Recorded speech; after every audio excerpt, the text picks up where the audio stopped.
विविधता में एकता प्रकृति की योजना है और हिंदुत्व ने इसे मान्यता दी है। हर एक धर्म अपने अनुयायियों के लिए कुछ निश्चित नियम बनाता है और उन्हें उन नियमों को अपनाने के लिए दबाव डालता है। यह उस समाज के लिए एकमात्र उस विकल्प की तरह होता है जहां एक ही माप का कोट जैक और जॉन और हेनरी सभी को समान रूप से फिट होना चाहिए, और यदि यह कोट जॉन या हेनरी को ठीक से फिट नहीं होता है तो उन्हें अपने शरीर को ढकने के लिए कोट के बिना ही रहना चाहिए। हिंदुओं को पता है कि परिपूर्णता को केवल सापेक्ष रूप में ही महसूस किया जा सकता है, या सोचा जा सकता है, या कहा जा सकता है, और ये चित्र, क्रॉस और क्रेसेंट्स ये सब प्रतीक मात्र हैं। इतने सारे खूंटे हमारे आध्यात्मिक विचारों को टांगने के लिए। ऐसा नहीं है कि यह मदद सभी के लिए आवश्यक है, लेकिन जिन्हें इनकी आवश्यकता नहीं है उन्हें यह कहने का कोई अधिकार नहीं है कि यह गलत है। ना ही हिंदू धर्म में ऐसी बाध्यता है। एक बात मुझे आपको अवश्य बतानी चाहिए, भारत में मूर्ति पूजा का मतलब कुछ भी भयानक सी बात नहीं है और इसमें कुछ गलत भी नहीं है। दूसरी ओर यह उच्च आध्यात्मिक सच्चाइयों को समझने के लिए आध्यात्मिक रूप से कम विकसित मस्तिष्कों का एक प्रयास भर है। हिंदुत्व के अपने दोष भी हैं, पर वहाँ उनके पास कभी कभी उनके अपवाद भी होते हैं। लेकिन यहाँ यह समझ लें कि वे यानी कि अपवाद हमेशा अपने शरीर को दंडित करने के लिए ही होते हैं और कभी अपने पड़ोसियों के गले काटने के लिए नहीं। अगर कोई हिंदू कट्टरपंथी खुद को चिता पर जलाता है तो वह कोई जांच की आग नहीं जला रहा है, और यह भी कि इस धर्म के मानदंड तय नहीं होते। ठीक उसी प्रकार जैसा कि चुड़ैलों के जलाए जाने से ईसाई धर्म के मानदंड तय नहीं होते। हिंदू के लिए फिर धर्मों की पूरी दुनिया केवल एक ही लक्ष्य के लिए विभिन्न स्थितियों और परिस्थितियों के माध्यम से विभिन्न पुरुषों और महिलाओं की एक आध्यात्मिक यात्रा है। प्रत्येक धर्म केवल भौतिक मनुष्य से एक ईश्वर का विकास कर रहा है और एक ही ईश्वर उन सभी का प्रेरक है। तो क्यों आखिर इतने अंतर्विरोध हैं? ईश्वर केवल एक माता पिता की भांति है, ऐसा हिंदू मानते हैं। यह सारे विरोधाभास केवल एक ही सत्य से आ रहे हैं जो विभिन्न परिस्थितियों के अनुरूप स्वयं को ढालने से आते हैं। यह एक ही प्रकाश है जो विभिन्न रंगों के शीशे से गुजर कर आ रहा है, और ये थोड़े बहुत बदलाव हमें उनके अनुसार ढल जाने के लिए आवश्यक भी है। लेकिन वही एकमात्र सत्य है और हर एक दिल पर उसी का राज चलता है। कृष्ण के रूप में अपने अवतार में ईश्वर हिंदुओं को बताते हैं कि मैं हर धर्म में उस धागे की तरह हूँ जो मोतियों के माले को एक साथ बांध कर रखता है।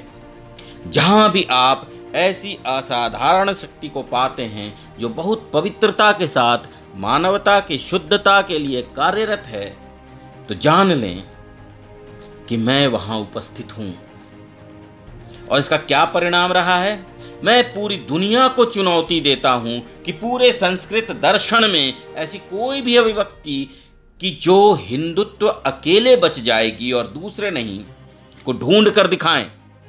ऋषि व्यास कहते हैं, हम अपनी जाति और पंथ के दायरे से परे भी परिपूर्ण पुरुष पाते हैं। एक बात और, फिर हिंदू कैसे, जिनके विचारों के केंद्र में सिर्फ ईश्वर हैं, बौद्ध धर्म में विश्वास जताते हैं जो अज्ञेयवादी हैं, या जैन धर्म में जो कि नास्तिक हैं।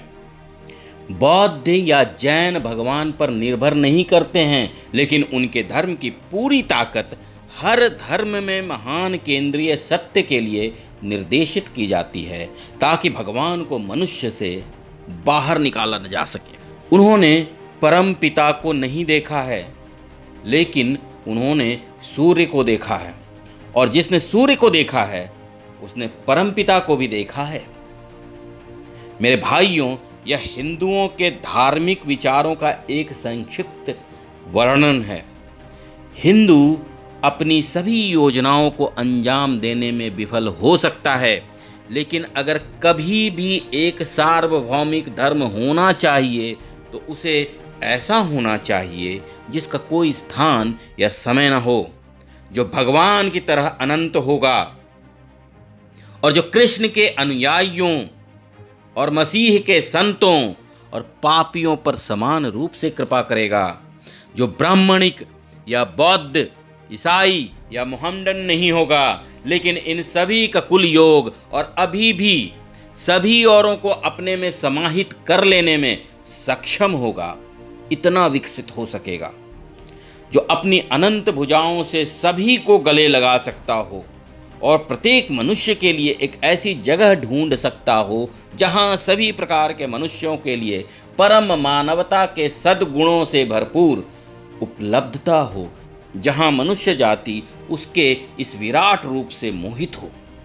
यह एक ऐसा धर्म होगा जिसकी अपनी राजनीति में उत्पीड़न या असहिष्णुता के लिए कोई जगह नहीं होगी, जो हर पुरुष और महिला में दिव्यता को मान्यता देगा और जिसका पूरा दायरा, जिसकी पूरी शक्ति अपने स्वयं के सच्चे दिव्य होने का एहसास करने के लिए मानवता की ओर केंद्रित होगी।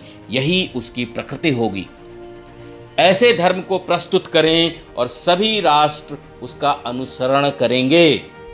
सम्राट अशोक की परिषद बौद्ध धर्म को मानने वालों की परिषद थी।